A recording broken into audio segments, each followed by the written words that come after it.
ever get married. You might not ever get, you might not, I'm not going to sit there and lie. He's coming. God's going to bring us. You know what? You might not ever get married, but enjoy the ride of life. Don't be a miserable, mean black sister. Don't be a hateful sister. Don't become old and bitter. Enjoy life. Go out and, you can get on a cruise, get cruises and start saving if you pay for now, and then go next year, pay a little bit at a time. Okay? Pay a little bit at a time. Everybody don't live, they're not rich. It ain't that they all make all this big mega bucks. It's that somebody planned and prepared. And a wise woman plans and prepares. Amen? And Christmas time, you don't have to buy your baby everything. I told my friend, we said one nice big gift, and that's it. We've been buying all through the year.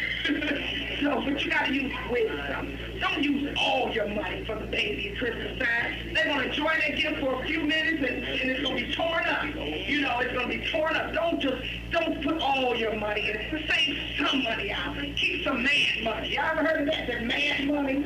Keep some man money somewhere. Sometime, y'all.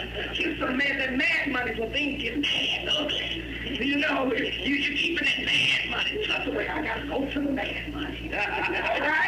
Y'all remember Grandma used to keep it in the jar, But for the married couples, I thank God for my husband. He allows me to be transparent and to share things. And he sat in services with me, and he comes sometimes up and ministers after me, and we can do that maybe with the brothers one time. That would be great, so that the men can, talk and share and things. A lot of things that I do to keep my marriage fresh. Contractor, you know what? Okay, sounds good. All right. Could you hold for one moment? Hey, baby, because the king is just when he comes home. Okay, another thing that I do is when it's his event or whatever he's doing, he promised my sister he was going to come and do some work in her house because he's really handy, really handy. And one thing I've learned now through the years is to allow him to handle his own appointments and handle his own bookings. I'm like, I'm not in that. Talk to him. His number is 540.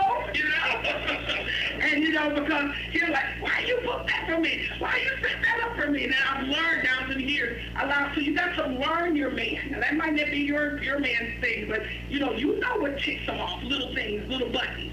Learn it and avoid those things and let him see you improving in those areas. If it's getting off the phone when he gets home, let him see you. Okay, I got to go. My husband's home. Yeah. Okay, all right. Okay, bye-bye. I'll call you back. And you greet him. He was like, what? When I started that really worked because, for those of you that don't know all of my testimony, I got married at 16. We stayed married 11 years. We divorced for a year. It was devastating. I was a flight attendant to all over the country, and it had such a how you pronounce it, and promiscuous life. But God, I was in a backslidden state. That time my sister was living in California. Mom and dad and they were in church and having church services. Everything was church. At the time I was like 90-some pounds, and I lost all this weight down to 120 pounds and became a brick house, and men started, woo, come here, baby, come here. I'm like, oh, man, I hadn't heard that in years. Like, what? Wait a minute, what? And, and things, the devil got a hold, when, the devil spoke to Eve, and she listened. There's a book that I love to preach on, it's Bad Girls in the Bible. Bad Girls in the Eve was a bad girl in the Bible. She's a bad girl. We got to avoid those habits of the bad girls in the Bible. There's a lot of bad girls in the Bible and behavior patterns that they do that we need to avoid. We want to be a wise woman and strive to be a virtuous woman and not be a viperous woman. We don't want to put venom in people, but we want to be viperous and a virtuous. We want to be virtuous and encouraging. Another thing that husbands they like to see women when we budget our money, we handle our money, and you got to find out who handles it the best. And if it's him, let him handle it, let him handle it. But you need to know what's going on. I had a relative that lost her husband. If I had half of me, I would have, we don't know what we would have done. We don't know what we would have done. But we have to make some some wise choices. And if you know that you're not so good at making these choices, get with people that are stronger in areas that are stronger. Okay? You know, we don't have it all. I know my weaknesses. Know yourself. Learn yourself. Know where you're weak in and know where you're strong in. And you get with somebody that's the opposite, and that makes a better empire. It makes you a better person. It makes you a better entity. It makes you a stronger. Your mission can be accomplished because you have connected with people. Like, for example, I write really well, and I get good details and things like that. But when it comes to the proofreading, I'm not as strong in that. Now, my mom and my sister, on the other hand, are excellent in those areas. Now, if you need something sold or if you need somebody convinced, I'm good at that.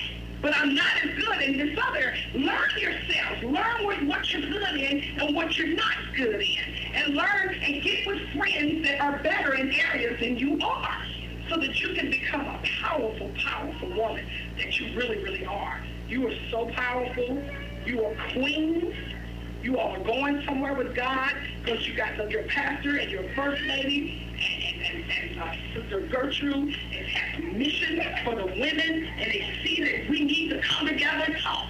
Amen. We need to come together and talk. Amen, amen, amen, amen. Those are just some tips of things that God has given to me. I want to open the floor for anyone with any questions.